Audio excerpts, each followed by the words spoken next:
أي أو كسيد الله يا الله هوار، يا رسول الله هوار، يا شيخ عبد القادر هوار، يا حسين، يا عباس.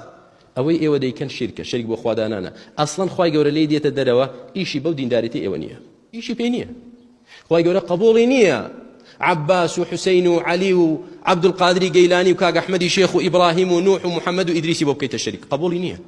هەمووی عەبدی خوایە، تۆ چۆن دەیکەیتە شەریکی خوای گەورە؟ بۆیە خوای گەورە دەفەرمێ من عمل عملا أشرك فيه معي غيري تركته وشركه.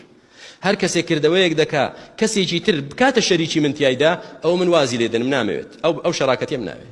قەت بینیوتانە مرۆڤێک کە پارەیەکی تەواو تەواوی هەبێت، توانایەکی تەواو تەواوی هەبێ، کۆمپانیایەک دانێ شەریک بۆ خۆی دانێ، شەریکیش کام شەریکێک دانێ کە عەبدی خۆیەتی، خزمەتکاری خۆیەتی، نایکە.